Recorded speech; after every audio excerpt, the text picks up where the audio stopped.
যেই কমিটমেন্টটা করা হয়েছে সেই কমিটমেন্ট কোন খাতে ব্যবহার করা হবে। অনেক সময় বাজেটারি সাপোর্ট হিসাবে ব্যবহার করা হয়, বা হয়তো আমেরিকার কতগুলো বিষয় আছে সেগুলো হয়তো তারা গুরুত্ব দেয়। যদিও কতগুলো সেক্টরে আমেরিকার বড় ধরনের ইনভেস্টমেন্ট এখনও আছে, এনার্জি এটা বিশাল তাদের ইনভেস্টমেন্ট আছে। যেটা দেখা দরকার সেটা হলো যে নতুন ইনভেস্টার্সদের আকর্ষণ করতে পারছে কি না এই কথাবার্তার মাধ্যমে, বিশেষ করে আমেরিকার যারা ইনভেস্টার্স বা পশ্চিমা ইনভেস্টার্স, এটা দেখা দরকার। কারণ ইনভেস্টমেন্টটা যদি বড় আকারে না বাড়ে, আবার এমন ইনভেস্টমেন্ট বাড়তে হবে যেটা বড় ধরনের জনগণের সাথে সম্পৃক্ত থাকবে, অন্য কথায় এমপ্লয়মেন্টের সাথে সম্পৃক্ত থাকবে। মানে এমন যদি ইনভেস্টমেন্ট হয় যে না একেবারে খুবই স্পেসিফিক ইনভেস্টমেন্ট, সেখানে 100 ইঞ্জিনিয়ার হয়তো জব পেল, সেটা দিয়ে তো বাংলাদেশের খুব একটা পরিবর্তন আপাতত হবে না। ওটাও গুরুত্বপূর্ণ, কোনো সন্দেহ নেই। তো ওটা আসলে দেখা দরকার যে এমন ইনভেস্টমেন্ট যেটা বড় আকারেই বাংলাদেশের জনগণের লাভ হচ্ছে কিনা এবং জনগণ এমপ্লয়েড হচ্ছে কিনা সেটা খেয়াল রাখা দরকার। আর আরেকটা জিনিস মনে রাখতে হবে, যেহেতু চিফ অ্যাডভাইজার প্রথম তার ভাষণেই বলেছিলেন, সেটা হলো মানি লন্ডারিংয়ের ব্যাপারে, এবং সেখানেও আমেরিকা বলছেন যে হ্যাঁ বিলিয়নস অফ ডলার যেটা পাচার হয়েছে সেটা ফিরিয়ে আনার জন্য তারা সহায়তা করবে। ওটা দেখা দরকার। কারণ যখনই আমরা এটা নিয়ে আলোচনা করি আগেও, তখন বলছে না এটা ওই জাতিসংঘের মধ্যে আসতে হবে, জাতিসংঘের মেশিনারি আছে, ওটা হলে আর এই কখনই এই জিনিসটা হবে না, মানে আমার ব্যক্তিগত তাই মনে হয়।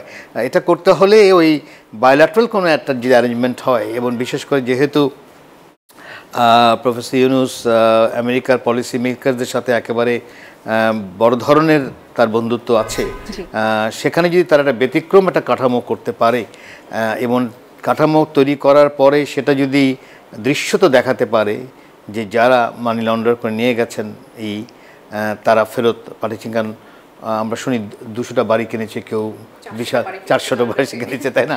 অনেক দেখলাম। তো এগুলো কেমন করে হলো? তার মানে হচ্ছে যে টাকাটা খুব সহজে চলে যায়, কিন্তু ফেরতটা আবার কঠিন নয়। এটা তো হওয়ার কথা না, তাই না? শিয়া বাটার ও ভিটামিন ই সমৃদ্ধ lily glam beauty soap. Lily, always beautiful. আপনার কাছে কি মনে হয় যে ফেরত আনাটা কি অনেক বেশি কঠিন হয়ে যাবে? ডক্টর মোহাম্মদ ইউনূসের বিশ্ব সভায় তার যে অবস্থান বা তার যে গ্রহণযোগ্যতা, আপনি বলছিলেন যে অনেক উচ্চ পর্যায়ের লোকজনদের সাথে তার বন্ধুত্ব আছে, আপনার কাছে কি মনে হয় তার পক্ষে কি সম্ভব টাকা ফেরত আনা?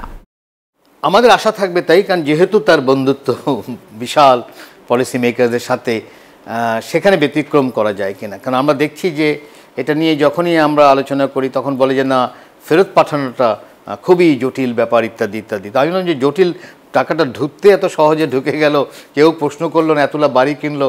আমাদের দেশে একটা অ্যাপার্টমেন্ট কিনলেই তো মানে কত ডকুমেন্টস, কত কিছু দিতে হয়, একেবারে লেগে থাকে, তাই না? তো সেখানে আমেরিকার মতন একটা দেশ বা কানাডার মতো একটা দেশ বা অস্ট্রেলিয়ায় যেসব দেশে আমরা শুনেছি যে বড় ধরনের বাড়ি টাড়ি করেছে যারা, এবং পুরোটাই তো বোঝা যাচ্ছে যে বড় আকারে আনলফুলি করা হয়েছে, কারণ লিগালি তো এভাবে ট্রান্সফার করার কোনো বড় আকারের সুযোগ নেই।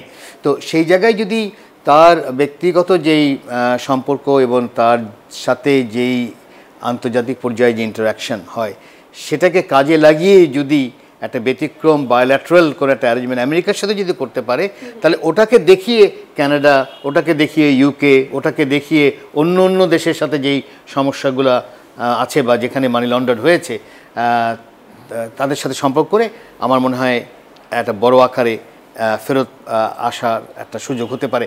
সেটা ওই যেটা বললাম, যতদিন না হয় ততদিন মানুষ অপেক্ষা খাটতে হবে। তবে আমি মনে করি মাত্র 1.5-2 মাস যেহেতু হয়েছে, সময় দিতেই হবে। 5-6 মাস গেলে হয়তো আমরা বুঝতে পারবো যে হ্যাঁ যেই ভিজিটটা হয়েছে, এতজনের সাথে যে দেখা হলো বা এত কিছু যেটা বললেন, তার আউটকামটা আমরা দেখতে পাচ্ছি, যার জন্য একটু অপেক্ষা করতেই হবে।